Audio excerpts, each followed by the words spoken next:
Mike Brown, the former FEMA director. Joining us here is the former FEMA director. History, I think, was very unkind to you, my friend. Very unkind. Mr. Brown, thanks for being with us. This is Michael Brown Unplugged. Hey, happy Friday, everybody. Welcome to this episode of Michael Brown Unplugged. I'm really glad to have you with you. So, all of this week, if you've been watching the news, we're celebrating the 50th anniversary of the Apollo 11 mission that put the first man on the moon, Neil Armstrong. And it is a great accomplishment, and I think we kind of miss that in America.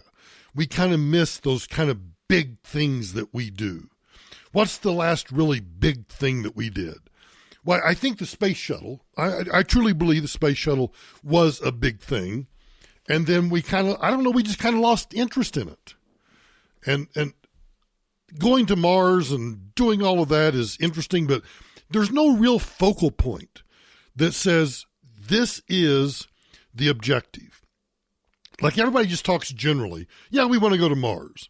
And in fact, I have a very good friend. I mentioned him this week because we're having a going away party that works for one of the major space contractors with NASA.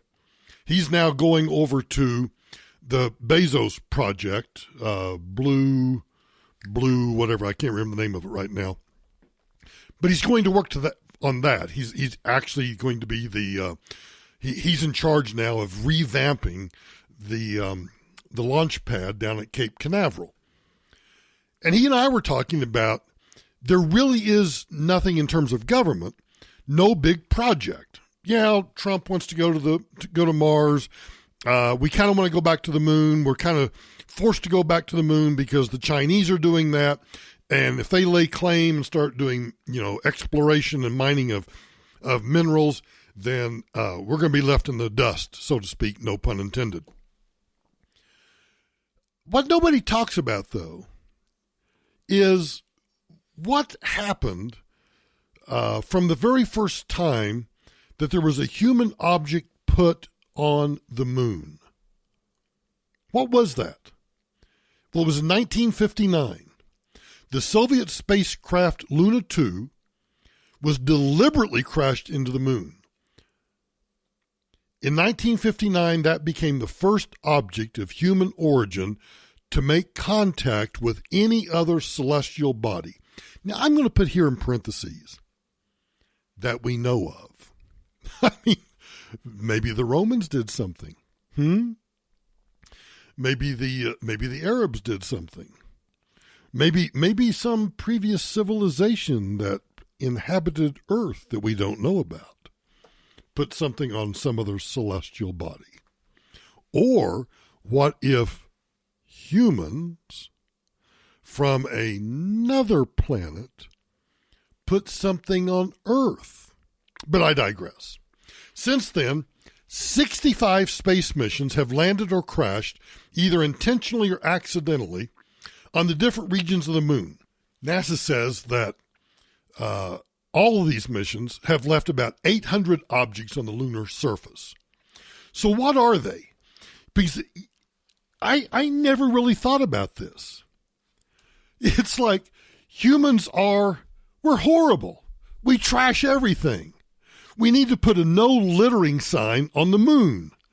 So here are the different things. I'm not going to go through all of them, but I'll give you the numbers of different categories and then a few examples. So spacecrafts and vehicles. There are 71 spacecraft and vehicles on the moon. Lunar Orbiter 5 in 1967. The Apollo 15 rover vehicle in 1971. The Apollo 16 lunar module in 1972. U-2, which is China's first successful lunar rover, that was in 2013. And Lunokhod, 1970. That was the first rover vehicle on the moon. But there are 71. It's like, it's kind of like white trash.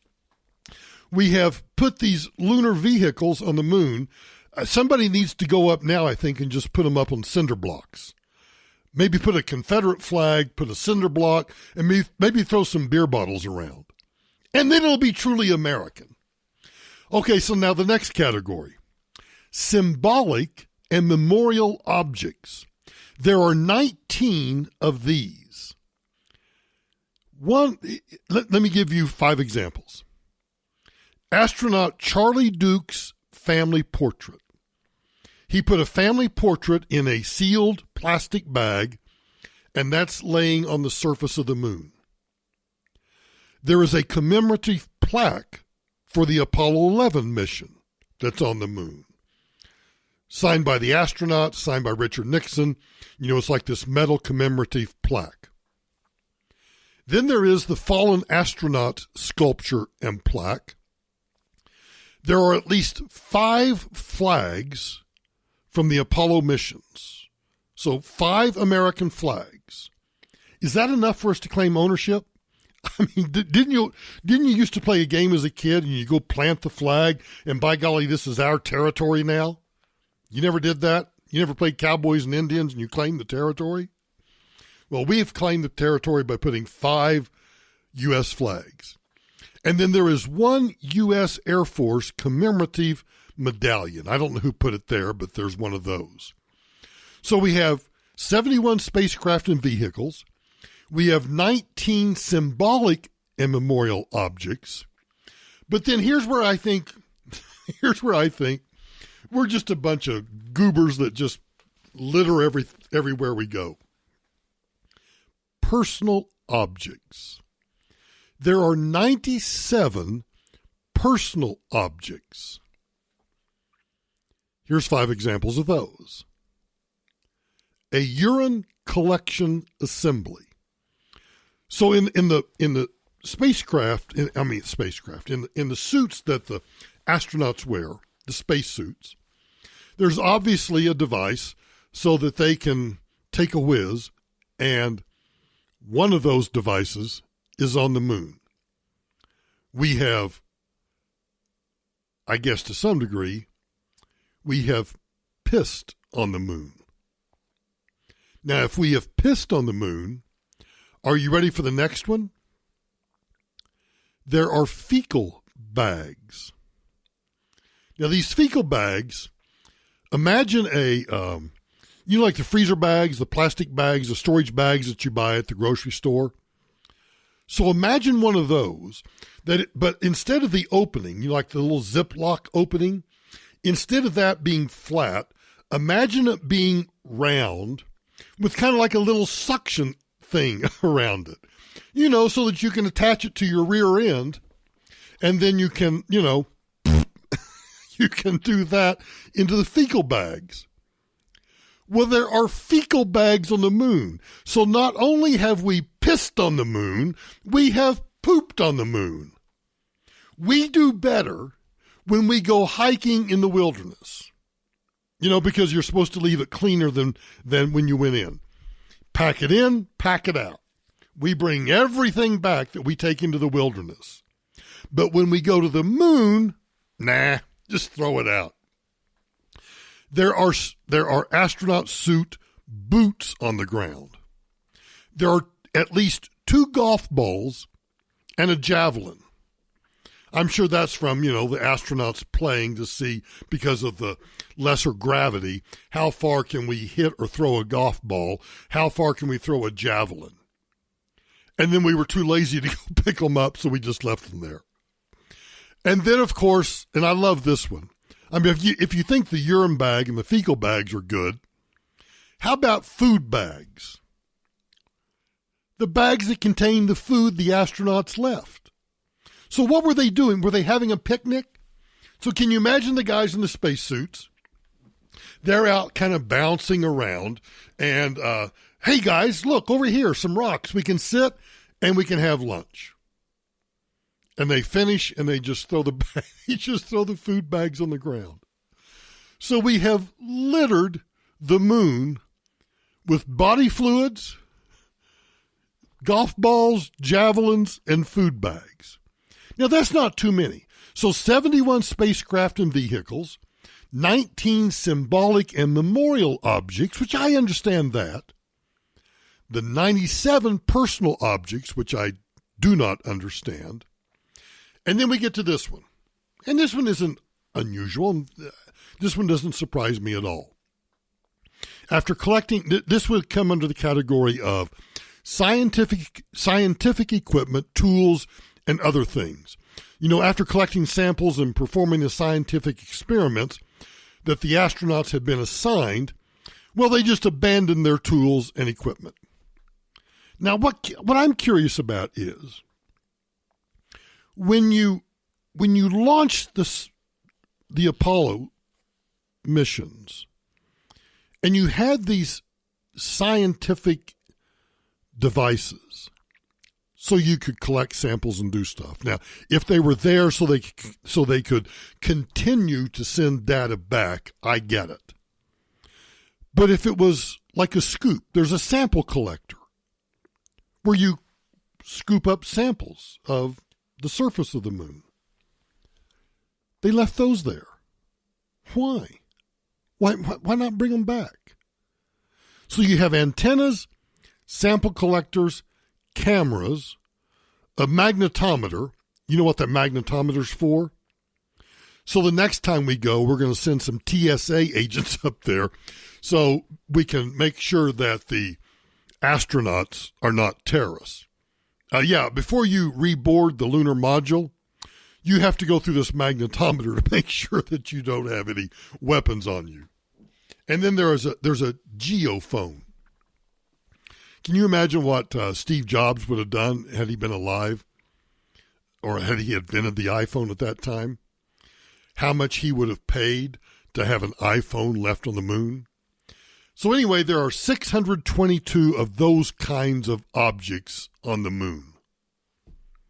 We have left a lot of feces, in some cases literally, but I would like to use the S word. We have left a lot of crap on the moon. A total of 809 objects. We're getting close to 1,000 objects on the moon. So as you watch today and tomorrow, and you watch the commemoration of the moon landing and Neil Armstrong's, that's one small step. Oh, did he say for a man or man? Oh, let's talk about that. But anyways, you watch the commemoration of the lunar landing. Just remember, as you look at the moon now, in fact, go out and look at the moon. And think about, we've already trashed it. We have trashed the moon, and there are 809 objects there. That's your different perspective of the commemoration of the Apollo moon landing, courtesy of Michael Brown Unplugged. Hang on, I'll be right back. So have you ever smuggled anything? I'll make a confession. I had a friend who was a judge, and he loved cigars. He loved his cigars. So I had the opportunity one time to smuggle, I can't believe I'm admitting this on air. I smuggled a box of, now it wasn't a full box. It was like 6. I smuggled 6 Cuban cigars into the United States to give to a judge. What have you smuggled? Well, a 65-year-old Colombian man stepped off a plane in Barcelona looking extremely nervous, and for good reason. When he went through security, authorities noticed that he was wearing this curiously large hairpiece under a hat. Now think about, and we all know somebody that has a hairpiece that is an obvious hairpiece. I've got a really good friend. He's finally quit wearing his hairpiece.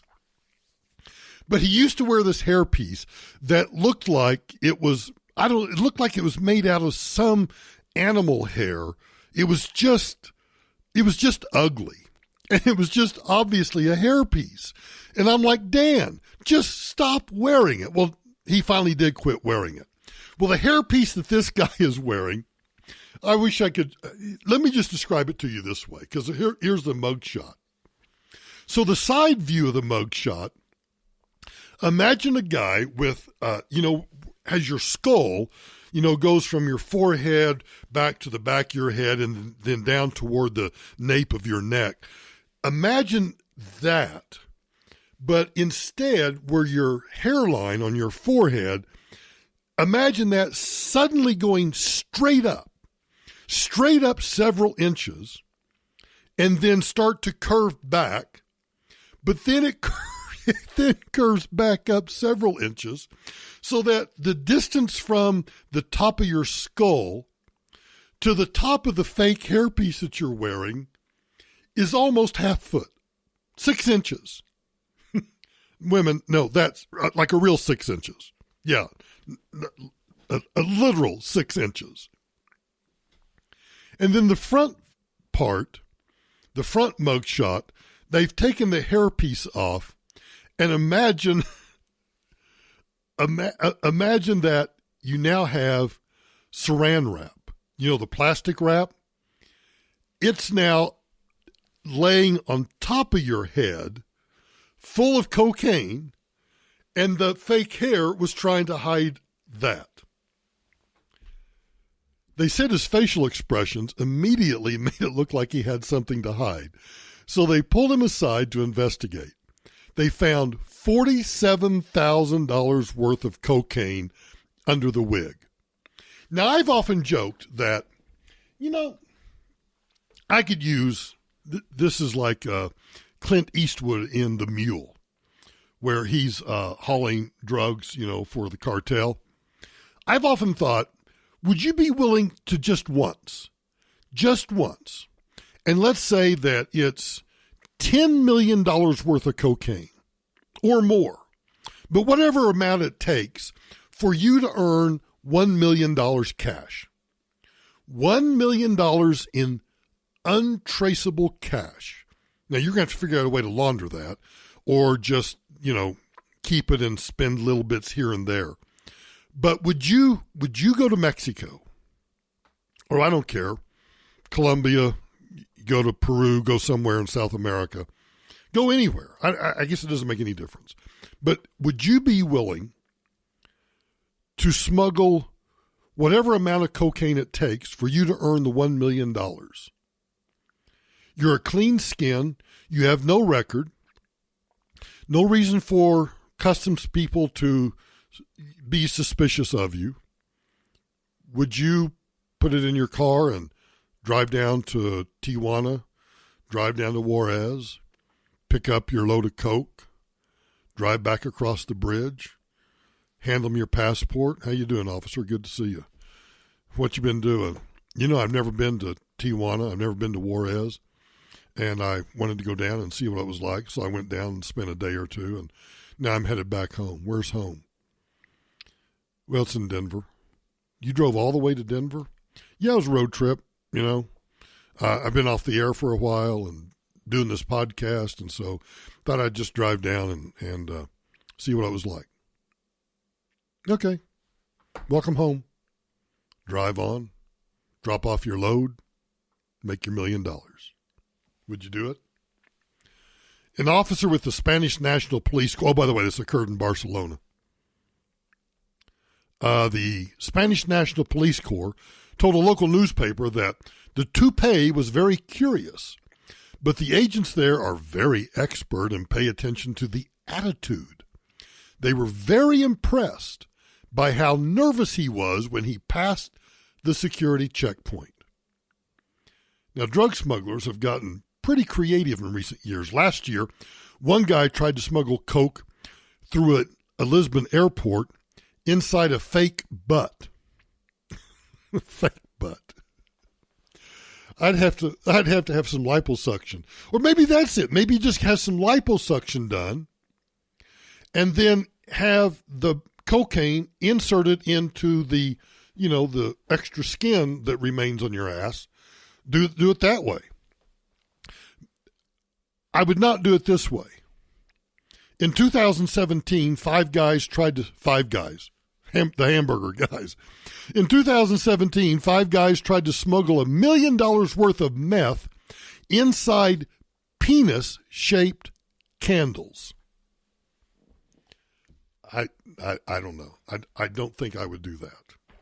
But who knows? Would you do it for $1 million? Hang on, I'll be right back. Okay, so it's Friday. So speaking of smuggling cocaine and penis-shaped candles, let's just stick with the penis theme for a moment, all right? It's Friday. A Florida man took matters and apparently scissors and his neighbor's penis into his own hands after he could no longer stand the thought the man living next to him going unpunished for sleeping with his wife. The guy's name is Alex Bonilla of Gainesville, Florida. He finally reached the tipping point.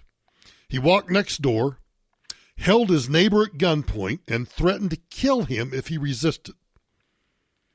Now, what would you do? A guy's got a gun pointed at you. He tied the man who slept with his wife, cut off his penis, and ran out of the house with the neighbor's penis in his hand. Now, the man's children were in the house while it happened. Now, according to Bonilla, he caught his neighbor sleeping with his wife last May, and apparently his frustration with that knowledge reached a point of no return. Now, we've all been at the point of no return. I just don't know that we've ever been at the point of no return where we wanted to go cut someone's penis off and then hold it in our hand and leave the house. He's been charged with aggravated assault. Now, do I have to remind you what that is? And in fact, this is a perfect example of aggravated assault. Aggravated assault is an assault when you're mad. So this guy was aggravated. He was aggravated that the neighbor had been sleeping with his wife.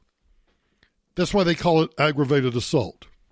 And if any of you lawyers out there want to disagree with me, I challenge you to a duel. Aggravated assault. He's been charged with aggravated assault, cruelty toward a child, and burglary. Burglary.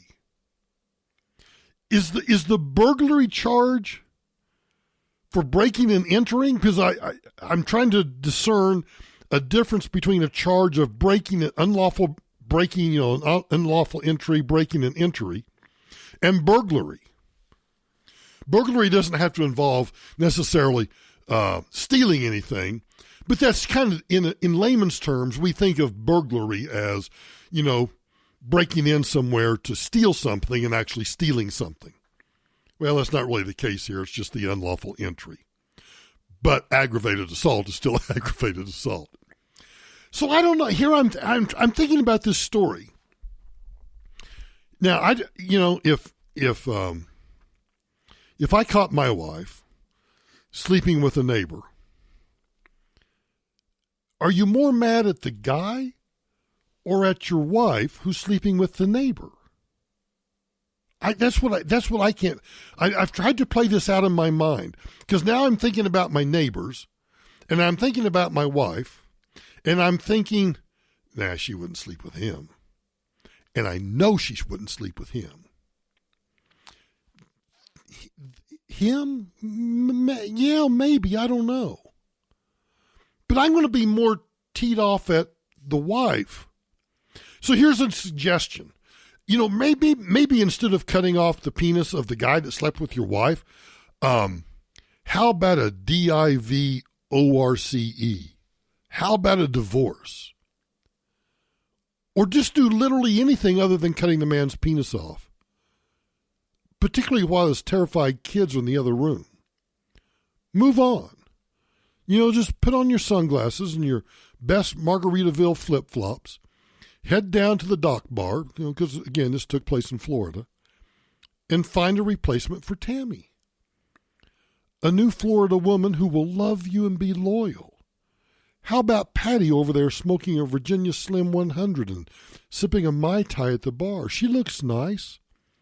She's got a good job. She checks out at Publix. Her hobbies include painting seagulls and watching amateur motorcycle races. Heck, her brother owns a jet ski.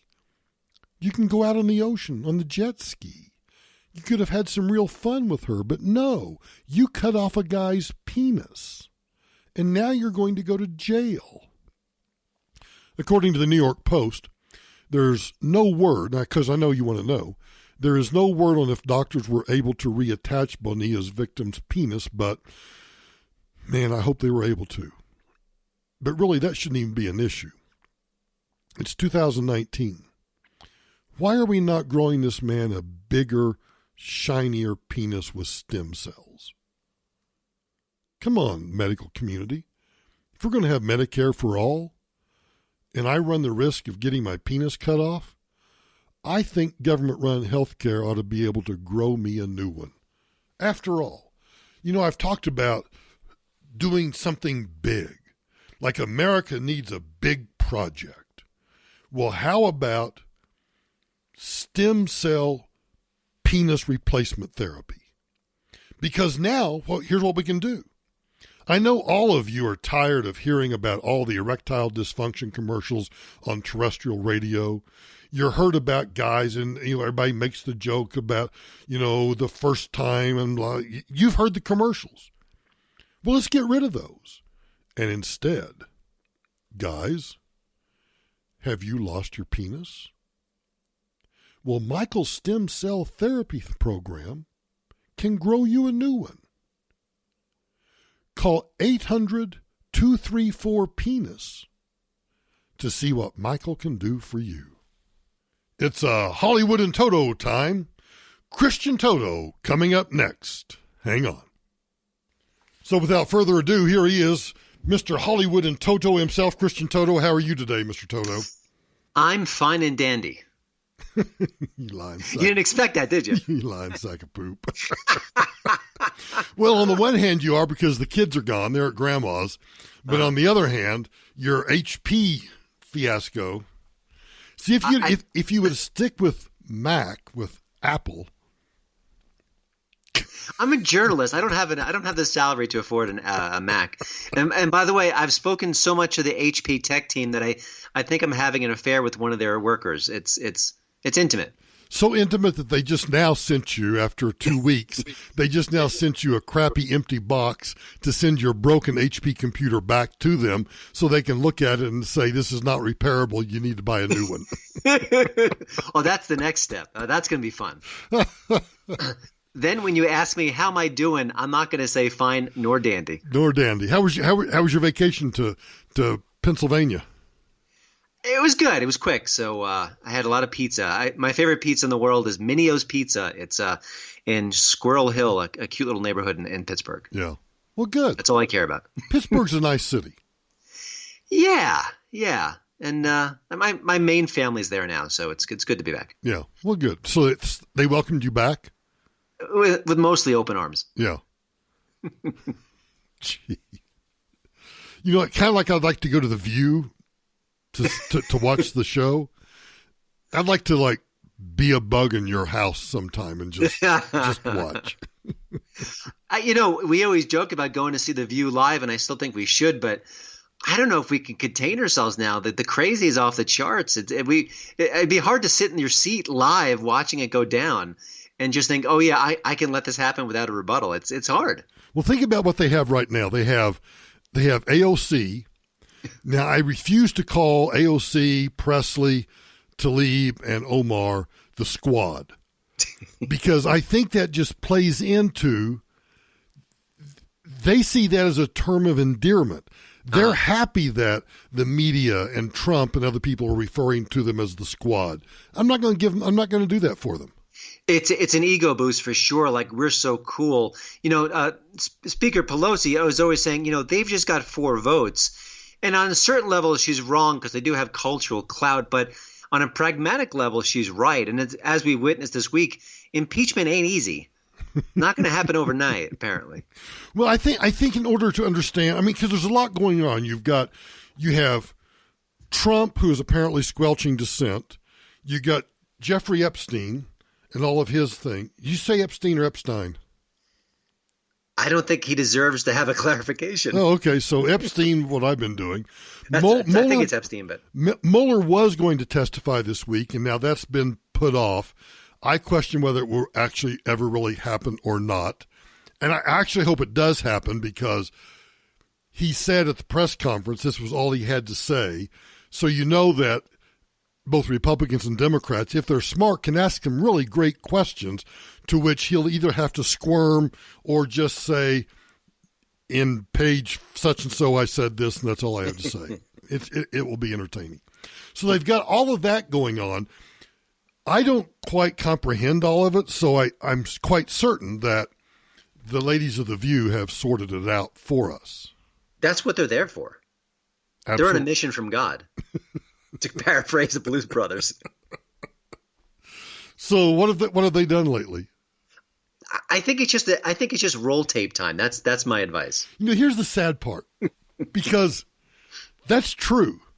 We don't even need to set it up. What we should do, instead of we've wasted the past maybe 90 seconds or so, we could have just said, hey, it's time for Hollywood and Toto. Hey, welcome Christian Toto. Be sure and follow Christian on his website, hollywoodandtoto.com. Follow him on Twitter at Hollywood and Toto. And here's The View. But why would you say all that? I know. I think this starts out with Sunny. Sunny. Patriots is what I heard during their press conference. And I think that the president is a racist. I think he used bigoted and racist language. I think it's unfortunate that many in Republican leadership have been unwilling to come forward and call a spade a spade. But I will say this. Call a spade a spade. I wish people could watch you and I doing this podcast, because I'm watching you via Skype, waiting for the hand to fly up. You know it's coming. I know it's coming. So By the way, this View panel has sat on their hands while ordinary Americans have been called racists and anti-Semites and white supremacists, and none of that really bothers them at their core. And yet, sort of what Trump had to say, which I'm not a huge fan of at all, and was more nativist than anything else, they're all up in arms. So it's phony outrage, and I think you've been talking about this week. But I'm not going to clutch a single pearl. That's just me. Let me back it up just a little bit, and then I'll stop it where you wanted to stop. And Republican leadership have been unwilling to come forward and call a spade a spade. But So the president's racist, and apparently Republican leadership is unwilling to call a spade a spade. Well, everything I didn't know that the phrase "calling a spade" was still acceptable or not. I mean, I don't know.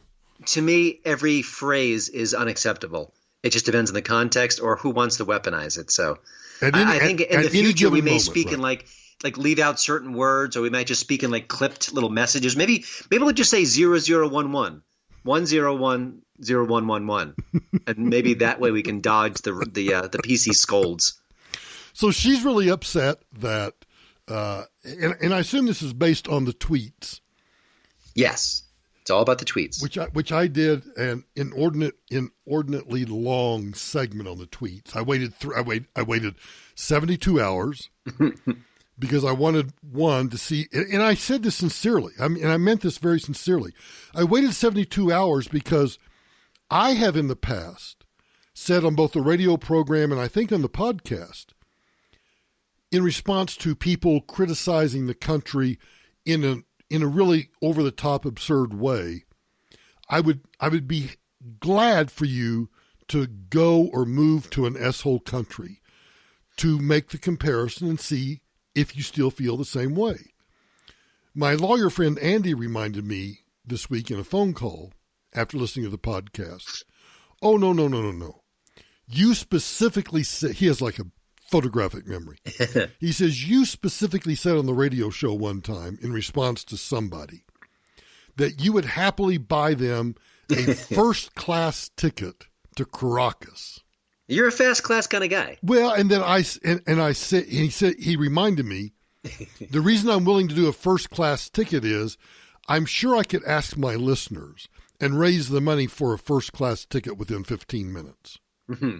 And I thought about, And I really did try to put myself in the shoes of AOC and the others and try to figure out a way to construe that idea that if you don't like it here, either go back to your own country or go to an S-hole country, trying to understand how that could possibly racist. Yeah. And I came up that there is no way that is possibly racist. Well, the reason why people like your podcast is because Michael Brown has the coldest takes around. You don't do the hot take. You take a time, you have a waiting period, and then you go. Yeah. Right? It is not racist. Oh. Listen, here's the bottom line. The four congresswomen are now basically saying that Nancy Pelosi is a racist too. Yes. So if Trump's a racist and we need all sorts of condemnation, what about them? What about her? And where's the outrage? How come Democrats aren't being asked to condemn Pelosi for her racist statements of just criticizing her colleagues? This is what it's all boiled down to. The left is so eager to squash debate that they will squash it even on their own side because they can't handle it. And I think these four women are particularly wonderful at having just the thinnest of skins and talking about empowerment 1 minute and then being completely unable to accept criticism the next. All right. We shall now continue. Good. Heard during their press conference, and I think that the president is a racist. I think he used bigoted and racist language. I think it's unfortunate that many in Republican leadership have been unwilling to come forward and call a spade a spade. Yesterday. But I will say this. It got a little better yesterday. It got a little better. But I will say this. When you look at the bigger picture, what this president is doing is he is trying to squelch dissent. What seems to be. Wait. Yes, you know what the Democrats today are 100% projection. Everything they say about us is actually looking from within, but they don't have the self-awareness to realize that because everything the Democrats today do is trying to squelch dissent, and yet they blame us on that. I'm staggered by that, and the fact that she could say that is amazing. It is staggering is a very good that is a great adjective. It is staggering because when you think about how those on the left have control of, and I want to break this down. They have control of the mainstream media, meaning the networks. They have control of the cable networks with the one carve out of Fox News, and even Fox News is trying to move to the middle a little bit. They have control of all of the social media platforms, which are, either shadow banning or whatever they're doing. They have control of the tech giants like Google, and Alphabet company that is unequivocally steering search results to try to influence what people think and understand about what's going on in the world. So they have, and then they have education, higher education, secondary education. Don't forget Hollywood. Hollywood. So it is staggering for them to say, and to your point, it is projection. There is the only dissent that is in any way being stifled is, and I wouldn't even call it dissent, but the voices of those that are right of center, those are the voices that are actually being, through all of those other mechanisms I just listed, that are actually being stifled. Trump is, and in fact, I would argue that the last thing Trump wants to do is stifle the voices of those on the left because they have become so patently absurd and so patently obvious in their desire to fundamentally transform this nation.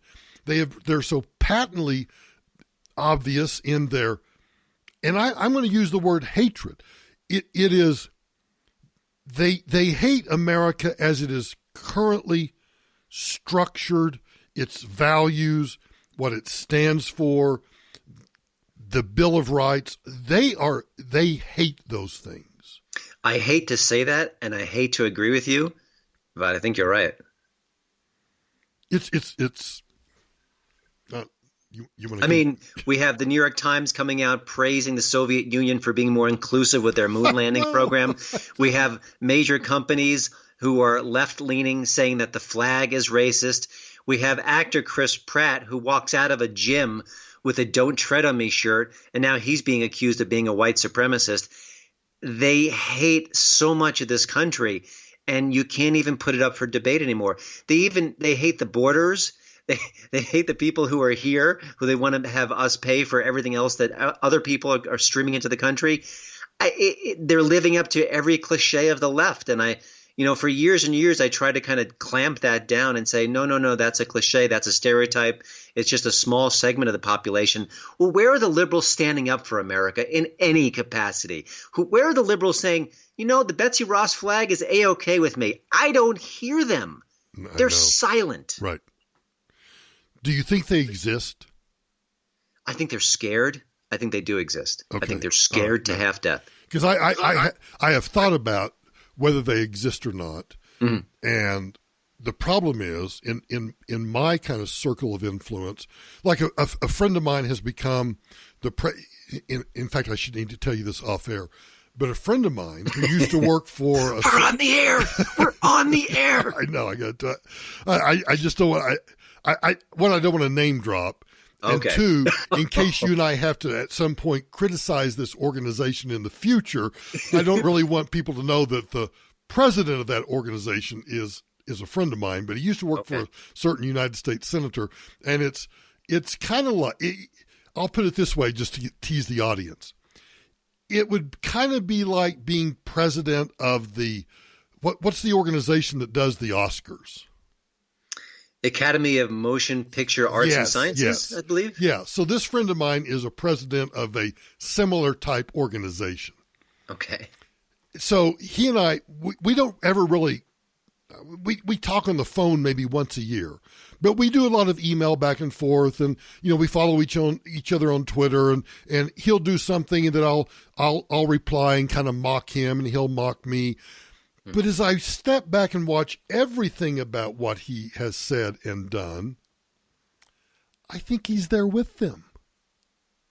I don't think he's that kind of middle-of-the-road, standard liberal Democrat.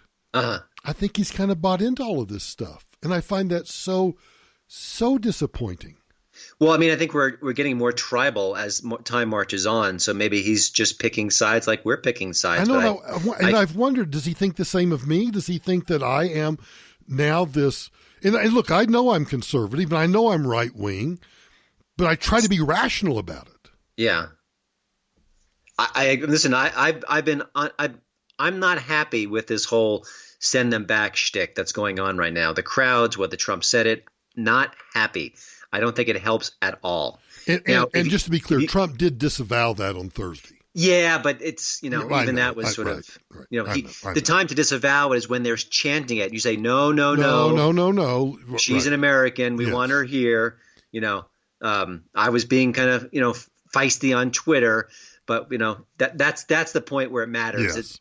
Yes. To me, like an apology matters when you do the act, then you apologize, not like a week later when you're asked to apologize or there's the threat of force of some kind. So, you try to hold on to your principles, but it is hard. And just give a quick example from a Hollywood perspective. I wrote about Scarlett Johansson. She, for the second time, kind of sort of intimated that actors should be able to take the roles that they're offered. That was her first position, right? It was her first position. I should be able to choose the roles that are offered to me.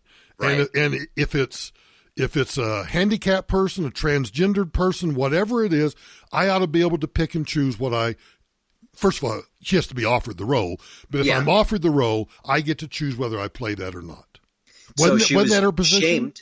What's that? Wasn't that her position? It was initially. Then she was shamed last year, almost exactly this time. And then more recently, she said something very similar. And she, before the full shame cycle commenced, she apologized, backtracked, and said I was taken out of context. Now, how many actors have come out on her defense saying, I agree with what she said. We're actors. We're here to play parts. I don't think a single actor. Why? They're scared to death.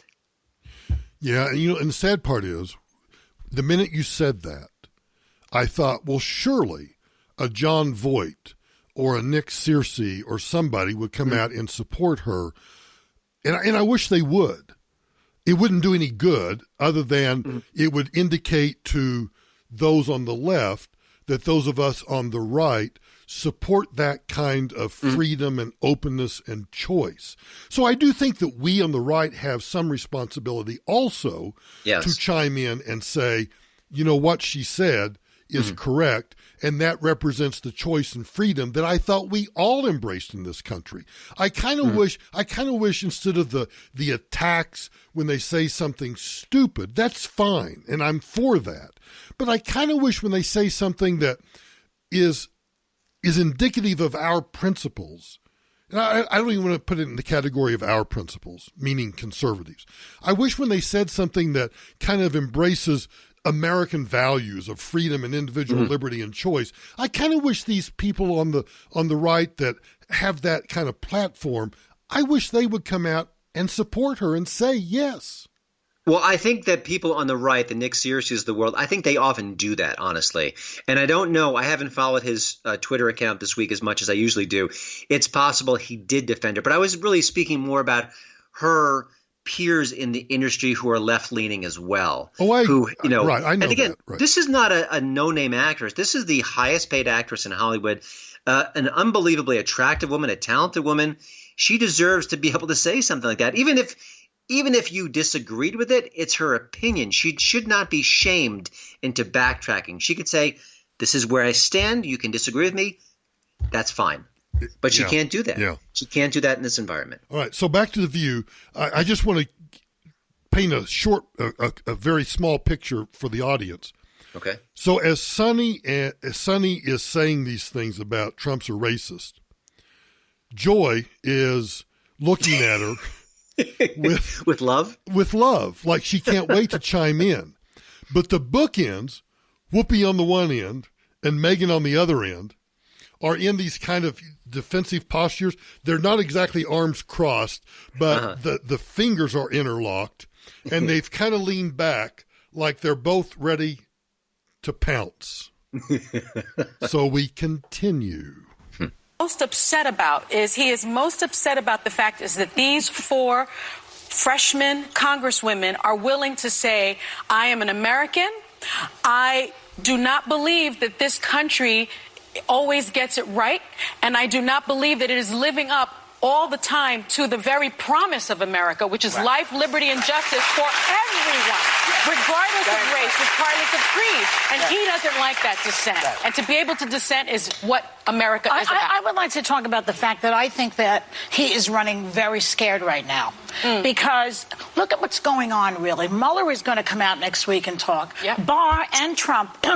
Yeah. She's still on Mueller. She doesn't realize the report was out in April. She's still in the pre-April talking point. He's going to jail because the Mueller report's going to come out and save us. That's crazy. She should actually just have a tinfoil hat on.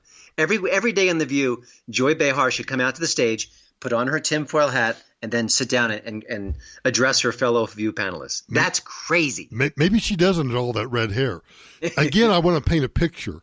Because I'm always watching body language.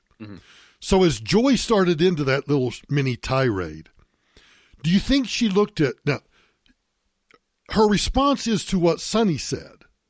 So you would think that she would be looking at Sonny or that she would be looking into the camera at the audience. No, she has turned to her right, and she's looking directly at Whoopi as if – she's trying to justify to Whoopi what she's saying. It's fascinating to watch. God, I love these women. I love them. There's so much to watch and to absorb watching the interaction, listening to what they say. It is such a insight or maybe a mirror on American culture. Oh, I love it. So let me back it up again just a little bit. scared right now because look at what's going on, really. Mueller is going to come out next week and talk. Yep. Barr and Trump do not know what Mueller is going to say. No, they don't really know. So they're scared. They're scared. He's scared about this Epstein case, which could be a real bag of worms in there. There are photographs of him with this guy Epstein. We're talking about child molestation, child rape. Acosta just had to resign in disgrace. This E. Jean Carroll is threatening to open the investigation. So you think he's running? The woman that's alleged running scared. If he doesn't win in 2020, he will be indicted and possibly go to jail. He is like a cornered rat. He doesn't know policy. I mean, all he does is attack people's ethnicities and their race because he doesn't have a clue about what the policies are. He's stupid. Well, he's not. He is. I think he's stupid. Do you? I think this. I think the projection just went off the charts. Totally. That was the dumbest rant. I think if she was writing for Daily Kos, they'd say, "Joy, we love you, but we're going to skip this one. Maybe we'll take your next column, but that's crazy." Yeah, that's I mean, it would take about 20 minutes to break down all her absurdities. She's checked out. I've never found her funny, but she may be hitting her comedic stride. I love these ladies. I just love them. I mean, getting indicted, the Epstein case, they got photos of her. Yeah. He's a famous guy. Epstein was famous from like 20, 30 years ago. It's already on record that Trump has disavowed him when he heard about the things. Meanwhile, Katie Couric and Stephanopoulos were hanging out in parties with him after he was deemed an offender. I can't imagine what living in Joy Behar's brain is like lately. It sounds like a very scared place. The media this week, I don't know whether you saw it or not, somebody discovered a video after one of Trump's divorces in which he was at a party, and the story literally was this. Video has been uncovered of Donald Trump dancing with beautiful women after, I think it was his second divorce. That was a news story. He wasn't groping, he wasn't raping, he wasn't sexually assaulting. He was at a party with what appeared to me to be hundreds of people, and he was milling around the crowd. And of course, he's the popular. This, I think it was from the 70s or 80s. So he's the popular billionaire, right? So right. Of course, all of these beautiful women. Hey, he just got divorced. Let's all, they're all glomming on to him. That's a news story. Can you imagine being the editor and saying, "Go with it, track it down, put it on the website. We're gonna push it out on social media." That's the derangement. The Trump's greatest strength is reducing all of his enemies to blithering idiots, and it's impacted The View. I don't know, and look, I'm not in any way putting myself on the same level as a Donald Trump or any famous person in Hollywood or anywhere else. But throughout my career, I have thousands of photographs taken of people with people. You're in a disaster area and somebody wants a picture of you that's maybe as a first responder, or you're giving a speech in front of a big company somewhere, and after the speech, people come up to you and they want photographs, or you're just at an event. Think of all of the events that I've gone to where they have the roving photographer that's just walking around taking photographs. Lord knows, there might be a picture of me next to El Chapo and I didn't know it. It would be really bad if there was like an ex-president who was connected to Epstein and maybe had been on his plane. That might be a news story, but this is more of a news story because this is obviously more important. Well, yes, but there you go again. Now, now you venture off into the fantasy land of some ex-president that was actually on the plane that shunned his Secret Service, and there's actually manifests showing trips to that island 26 times. See, now you've gone into the theater of the absurd. I need my tinfoil hat. Look, Ronald Reagan never was on that plane. Okay. All no right? Carter. Yeah. No Bush the Elder. Or Obama, or, George W. And then there was this other guy, the I can't remember what his name was. He had like 4 names. Blythe was in the middle of it. Jefferson and then, I don't know, William something. I don't know. Lewinsky. Yeah. That's right. Bill Lewinsky. That was it. Bill Lewinsky. Yeah, that might be a story. That might be worth some sort of investigation. Some journalist looking to win a Pulitzer. That might be, but I'm not a journalist, so I wouldn't know. Do you think if you asked the members of The View and take Meghan McCain out of it and say, do you know that there was a Clinton connection to Epstein? Do you think that they would know? Or do you think that the bubble is so bulletproof that news didn't even get in there? I think I would say there's a 50-50 chance that the news didn't get in there. The other 50% chance is that what they heard was that Bill Clinton is being unjustly accused of having a connection to Jeffrey Epstein. Right. Fake news. Yeah, fake news. Total fake news. The View. Never change. I don't want them ever to change. By the way, we talked about Scarlett Johansson, but we should not skip. I think you casually mentioned it, but you have the whole story about that up on your website. Yeah. And I think the one point I want to say that we haven't touched on yet is that so when actors go afoul of the PC police, they immediately apologize. They go on the apology tour. They make a statement. They try to make amends. And when you read their statements, it almost reads like a ransom note. Like, I have to say this, otherwise the gun will be, the trigger will be pulled. But compare that to when actors will upset the right or the GOP or even just conservatives in general. They stand their ground. They don't talk about it. They don't make apologies. They don't backpedal. It's like, this is my way. This is my thinking. This is my right. And that's great. But when the shoe's in the other foot and there's a chance they might, hurt social justice nation, they cower as quickly as humanly possible. It's just from a sociological point of view, kind of fascinating. You don't have to answer this on air, but I want to pay you a compliment. I've always said that I thought you were a fantastic writer.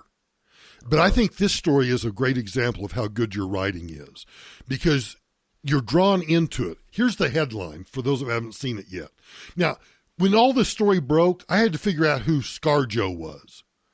Do you know what I honestly thought? I thought it was some nickname for Joe Scarborough. Oh, my goodness. Yeah, that shows you how culturally ignorant I am. And I partly use that because in a headline, I only have so much space. So I just thought it'd be kind of a playful use. So. It was playful.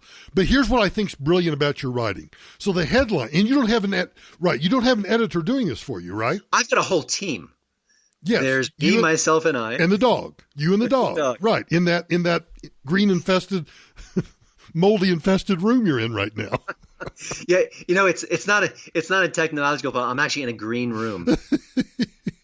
So here's what I like about it. The headline, ScarJo's lame backpedal shows woke rules Hollywood. I mean, that is a brilliant headline. Thanks. But here's what's better. Uh-oh. The subhead, the lead-in. Uh-huh. You package it all in how many words? 1, 2, 3, 4, 5, 6, 7, 8, 9, 10, 11, 12, 13, 14, 15. In like about 20 words, you now force me to read this story because I don't like this stuff.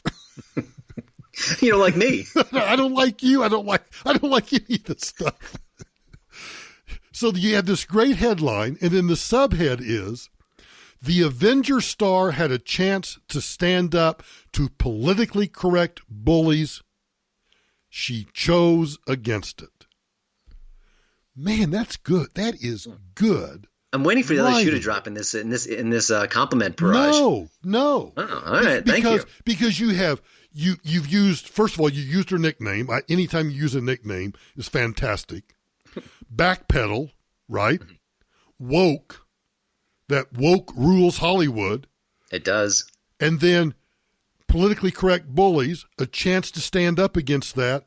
She chose against it. Mm-hmm. I got to read the story. Sorry. You got to read the story. You want to hit the pause in the podcast? You can come back. No, I want people to go to your website, hollywoodandtoto.com. I appreciate it. Because if you If you really want to understand the cultural battle that's going on, that's being driven by Hollywood, it's at hollywoodandtoto.com. It really is. And I know, I know you do other programs, and I'm jealous that you're on other radio shows and other podcasts and all of that.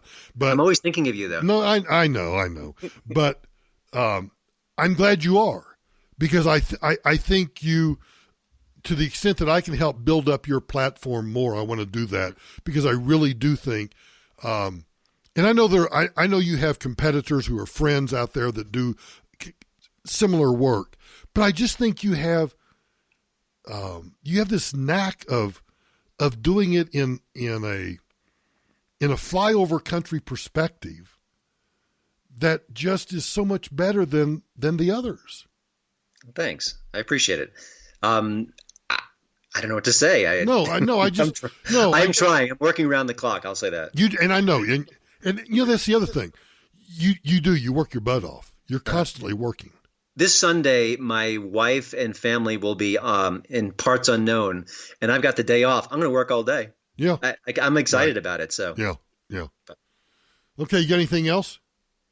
It's sort of another end of the world story real quickly. The star of a movie called Stuber, Kumail Nanjiani, who's a pretty funny guy. He was in The Big Sick. And by the way, if you haven't seen The Big Sick, I really recommend it. It's a good romantic comedy based on a true story. It has a sort of a bit of a somber element to it because one of the main characters is rather sick, but it's no pun intended with the title, but it's a good movie. And I think he's a pretty talented guy. The Big Sick, not the Big Sick. Okay. Yeah, it came out maybe 2 years ago.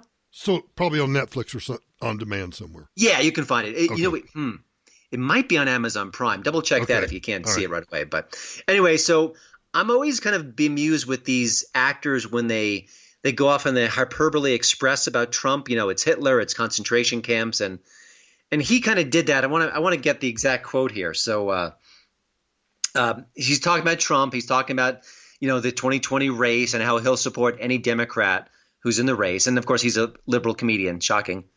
But here he's talking about the election and Trump and society. He says, good societies make good people and bad societies make bad people.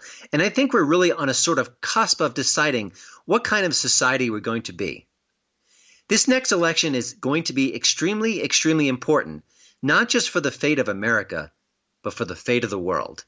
And by the way, when he talks about good societies and bad societies, this particular comedian once put out a tweet, which he retracted, where he said, F Trump, F Betsy DeVos, and he listed like maybe 10 to 15 prominent conservatives and used the F word about all of them. So he's not a saint.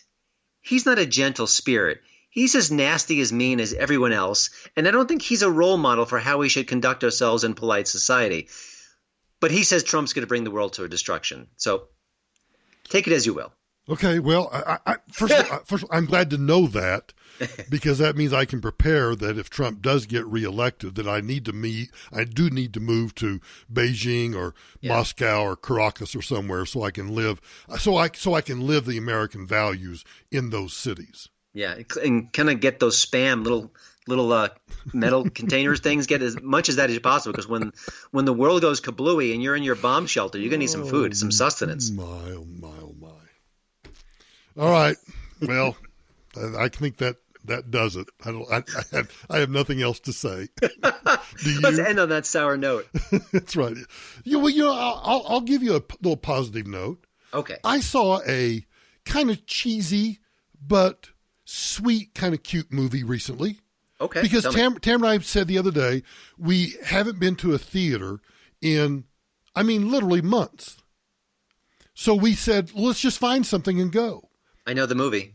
What do you think? What? Yesterday. Exactly. Mm-hmm.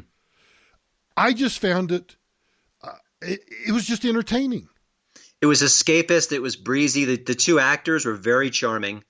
And I thought the last third just didn't hold up for me. I don't know what I wanted, but it didn't satisfy me. But it's a very sweet film, and it's original, and it's goofy, and it's romantic. Yes, I thought, not to give the movie away, but when the two people who remembered the songs came in with the Yellow Submarine, yeah, I thought the movie was going to go a different direction.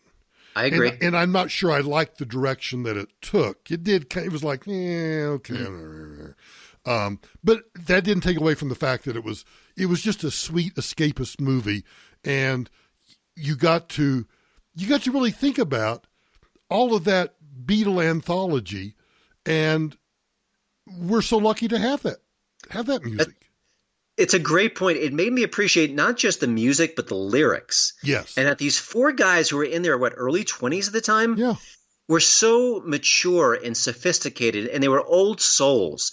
And they were able to make this music that wasn't just, she loves me, yeah, yeah, yeah. It was much more resonant than that. And it made me love the Beatles all over again. It did. It actually, well, in fact, when Tamara and I got in the car to come back home, I flipped over because Sirius XM has a Beatles channel. There you go. And we listened to Beatles on the way home.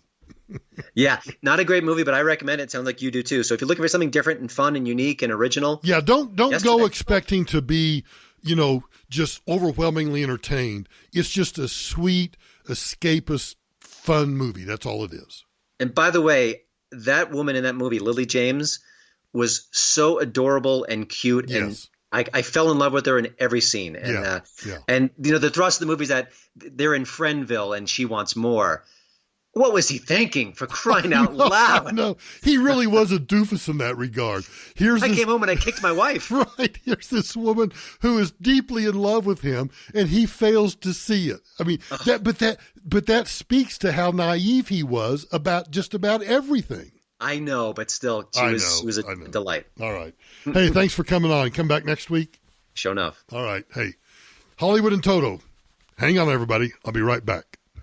I had to tell Christian who my friend was, so we had to do that during the break.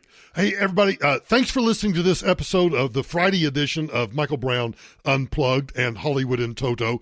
Appreciate you doing it.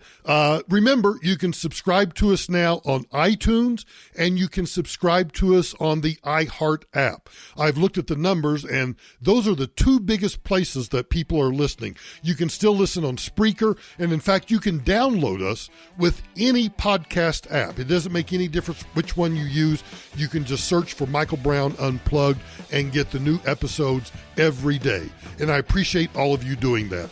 And again, I would ask you to follow me on all of the social media platforms. The easiest way to do that is to go to my website, michaelbrowntoday.com, michaelbrowntoday.com. Follow me on Instagram, Twitter, Facebook, YouTube. We post the podcast on YouTube. We're going to start putting up snippets on Facebook and Twitter. So follow us on all of those places. And we'll talk again Monday morning.